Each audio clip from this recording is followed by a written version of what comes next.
Olá, eu sou Fabiano. Eu sou Celiane, bem-vindos ao nosso podcast.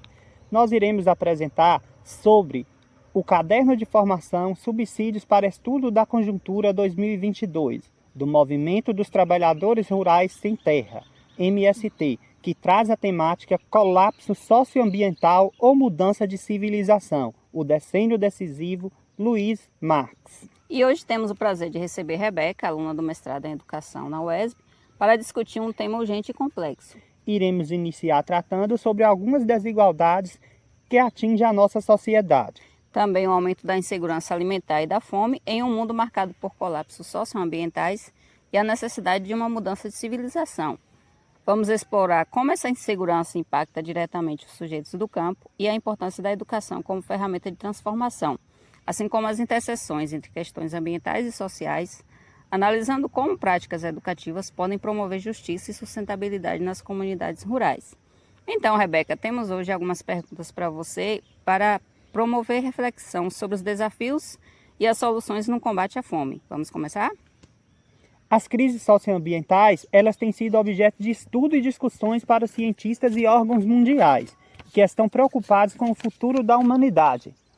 Para você, Rebeca, como o modelo agrícola baseado no agronegócio contribui para a desigualdade alimentar e econômica e de que maneira as políticas públicas podem reverter esse cenário? Olá!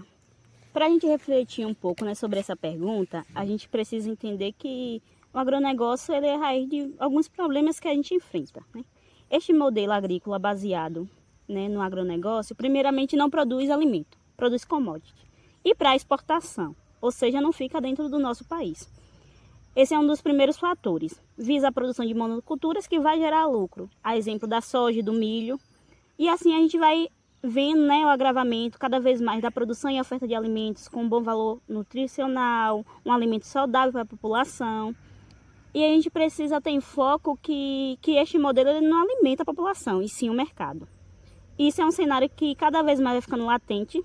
Se a gente for pensar, né, e aí nos dados de 2020, segundo o pesquisador Paulo Pertensen, 89% de todos os grãos produzidos no país no ano de 2020 foram de milho e soja, ou seja, produção para exportação. E à medida que o agronegócio também vai crescendo, seja economicamente, seja se expandindo nas suas produções, a fome também vai subindo.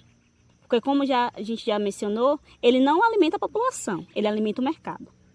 Dados registrados também em dezembro de 2020 pela Rede Brasileira de Pesquisa em Soberania e Segurança Alimentar e Nutricional, reporta que do total de 211,7 milhões de pessoas, 116,8 milhões, que é o equivalente a 55,2%, conviviam em algum grau de insegurança alimentar. Destes, 43,4 milhões não contavam com alimentos em quantidade suficiente para atender suas necessidades. A gente teve um cenário de 19 milhões de brasileiros que conviveram e enfrentaram a fome.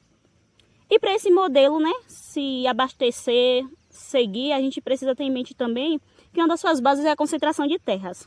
Muita terra na mão de pouca gente e pouca terra para quem nela trabalha e precisa dela para sobreviver.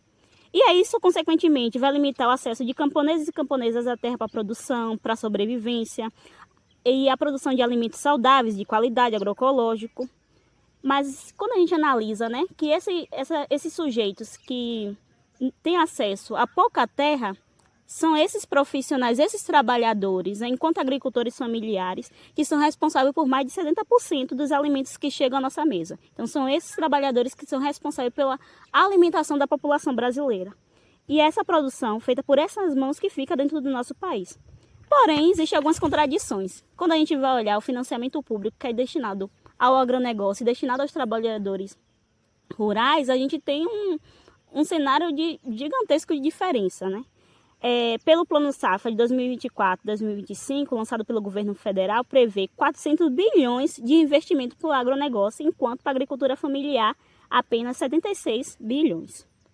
Isso tudo vai impactar diretamente, né, não apenas o acesso à segurança e soberania alimentar, mas impacta nos modos de vida desses camponeses e camponesas, na forma que eles lidam com a terra, na forma que acessam, né, e produzem seus alimentos, principalmente que é retirado deles o direito ao acesso à terra, por vezes a uma produção agroecológica, e influencia, né, em várias dimensões da sua vida, Principalmente também, a gente vai ver impactos gerados, né, no meio ambiente, pelo esse modelo de produção do agronegócio, ainda mais pelo uso intensivo de insumos químicos, a degradação do solo, a contaminação, tanto do solo como da água.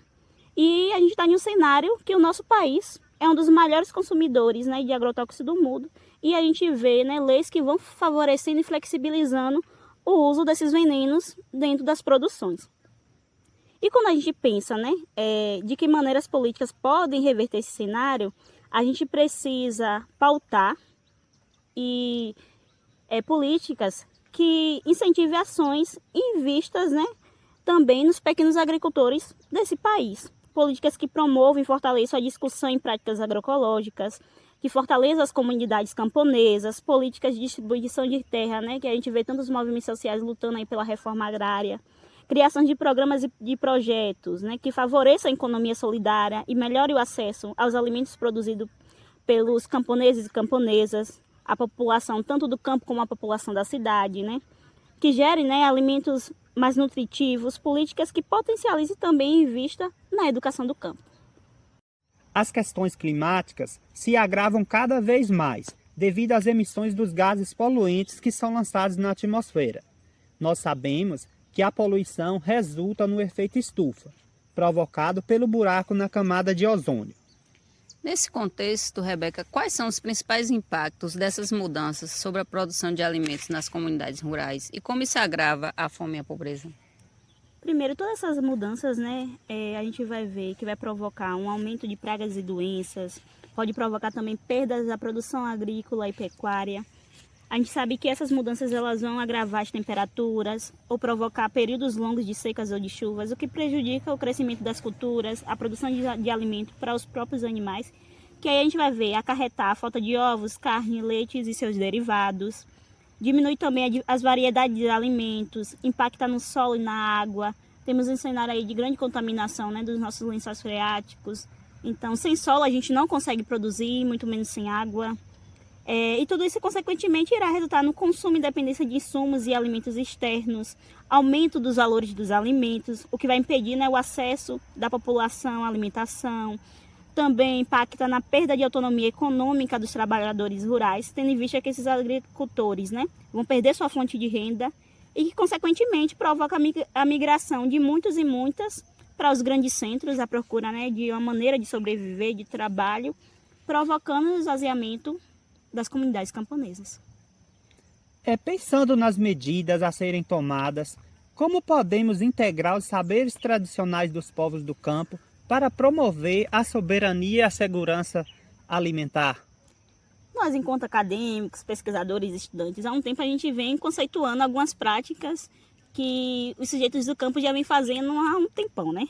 Então, eu acho que um caminho de integrar esses saberes, né, para promover a soberania e segurança alimentar é promover inicialmente, né, e fortalecer, na verdade, fortalecer a identidade desses sujeitos através de formações, valorizando nossas culturas e saberes, também, né, inserindo e provocando, na verdade, a inserção, né, desses sujeitos nos espaços de debates e planejamento sobre essas questões, criando parcerias entre as instituições de ensino e pesquisa, promovendo feiras e mercados agroecológicos para que os seus produtos sejam expostos, né? Criam uma forma de autonomia de renda, que as políticas públicas, né, continuem e aumentem certificando os produtos desses sujeitos e garanta também financiamento.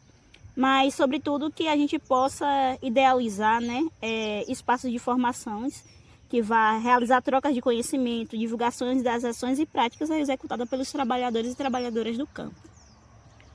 A redução das desigualdades é, como se sabe, o 10º dos 17 Objetivos do Desenvolvimento Sustentável.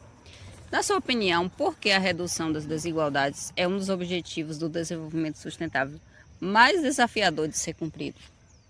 Primeiro, a gente tem que olhar para a estrutura da sociedade, né? A gente está falando de uma sociedade capitalista, né? Estruturada em vários problemas, né? Em preconceito, em racismo, em várias disputas, né? Então, temos essas disputas e lutas de classes e isso dificulta algumas mudanças necessárias que assegurem os direitos efetivos, né, para a classe trabalhadora. Temos disputas e jogos de interesses políticos que, consequentemente, não vão aceitar implementar mudanças que diminuam essas desigualdades, né? Ou que implemente políticas públicas que reduzam, né? Então, isso influencia e compromete, se caso acontecesse, o domínio, né, da elite, da classe burguesa. Além hoje, né, de a gente viver um cenário crítico de acesso à educação, a trabalho, a lazer, que agrava cada vez mais o cenário de pobreza e educação, né, da classe trabalhadora. Compreendendo que a educação é uma alavanca de transformação para diversos desafios na sociedade e caminhos de promoção de conscientização a respeito dessas problemáticas, assim como as práticas educativas, como elas podem sensibilizar a sociedade sobre essas questões? Quando a gente fala de práticas educativas, eu desejo destacar, né, que acho que vai para além das práticas escolares e tal, perpassa outros espaços de formação, que é o projeto da educação do campo, que para além de uma ferramenta educativa, é uma ferramenta política, que pode provocar conscientização, a sensibilização, não só dos sujeitos que estão inseridos e lutando por isso, mas também de todas as comunidades, tanto que vivem no campo, tanto as que vivem na zona urbana, né?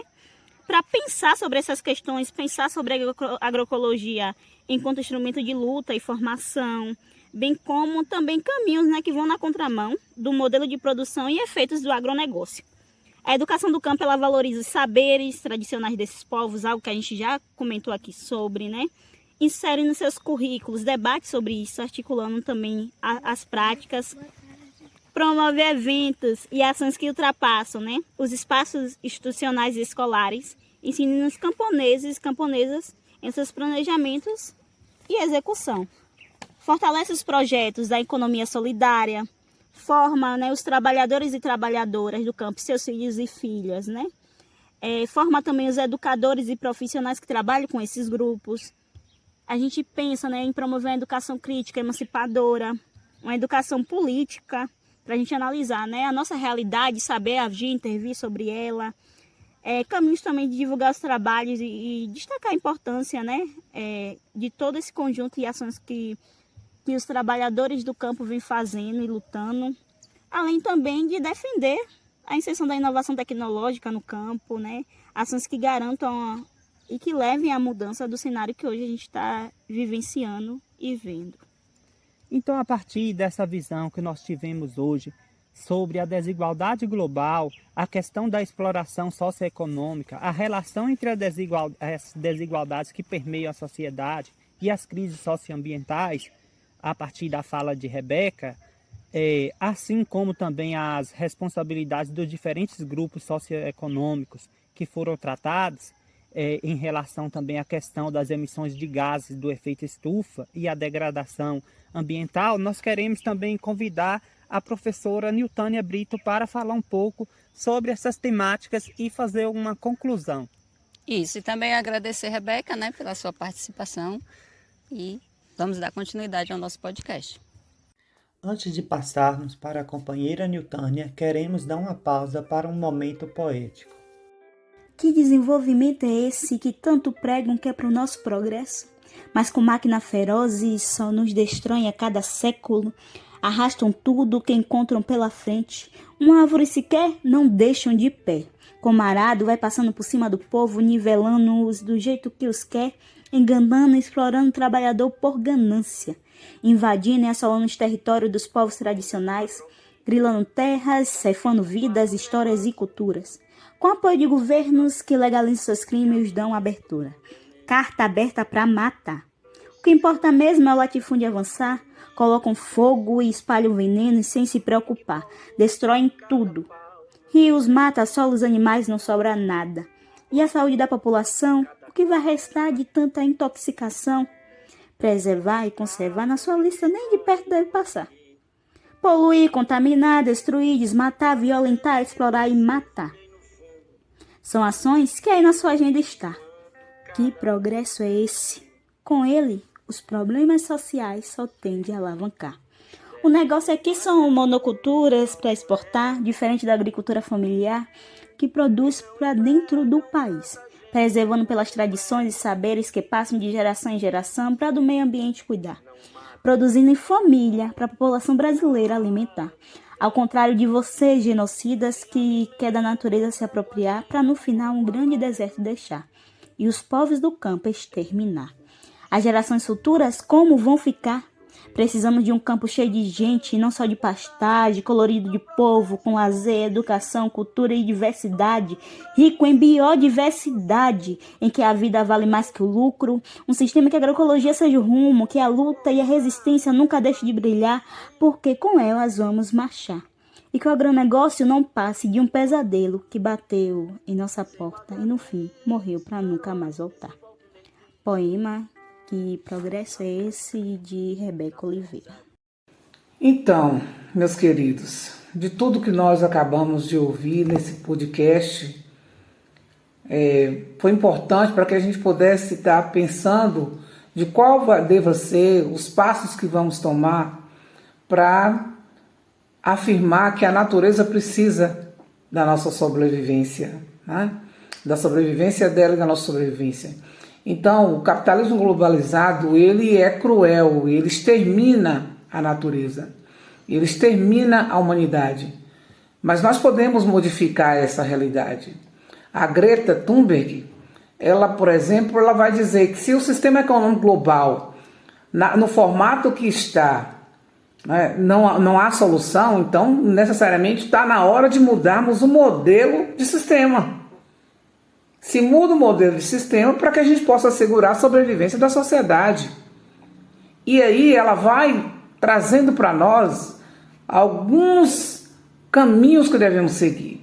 A mudança radical e emergencial das diversas desigualdades entre os membros da espécie humana, de modo a tornar efetivo o princípio da igualdade do direito, consagrado lá na Declaração Universal dos Direitos Humanos de 1948, afirmar os direitos da natureza, né, a extensão da ideia do sujeito de direito às demais espécies, a biosfera, a paisagem natural, que supõe uma redefinição de caráter filosófico e espiritual da posição da espécie, né, no sistema Terra.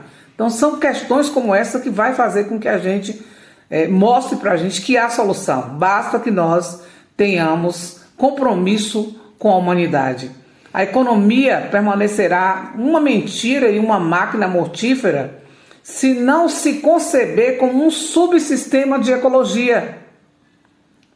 Supõe obedecer os 5 preceitos aí, que é a máxima da sobriedade da produção e do consumo de energia, a diminuição radical do consumo de 10% dos mais ricos, né? A questão da satisfação das carências que nós temos no sistema energético, diminuir aí o sistema energético de baixo carbono, uma economia circular possível de se conviver com a natureza, com respeito ao sistema Terra, com respeito, trazendo aí a possibilidade da economia minerária, né, das condições de capacidade de reciclagem, de um sistema de alimentação que seja baseado em nutrientes vegetais produzidos por alimentos baseados na agricultura orgânica,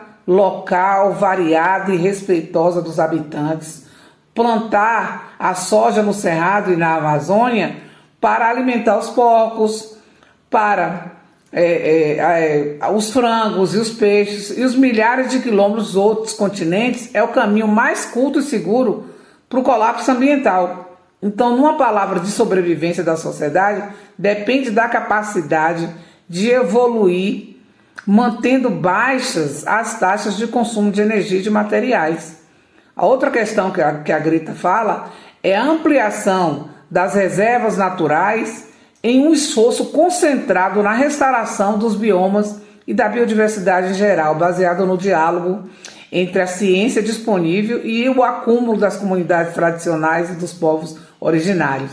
Desmonte dessa globalização econômica, né, em favor de uma economia dos territórios, incluindo a agricultura urbana também, e a superação do axioma retrógrado, né, e militarista de soberania nacional absurda, né, e absoluta, em favor de uma soberania nacional relativa, subordinada a uma governança global dotada de um poder efetivo que radicalmente é baseado nos territórios, única forma de coordenar o combate às principais emergências globais climáticas, de destruição da biodiversidade, da poluição, de pandemias, de insalubridade.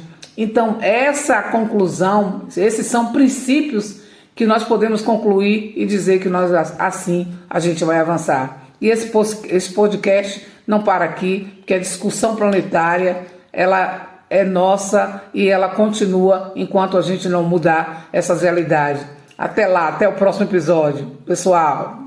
Para encerrar nosso podcast, gostaríamos de agradecer imensamente a participação das nossas convidadas Rebeca e Niltânia, que trouxeram contribuições valiosas sobre o tema colapso socioambiental ou mudança de civilização, e enriqueceram a discussão ao relacionar a educação, os sujeitos do campo e as questões ambientais.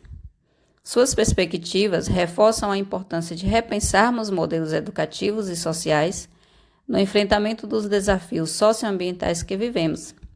Agradecemos também a todos vocês ouvintes por nos acompanharem nesse debate essencial para o futuro das nossas comunidades e para o planeta.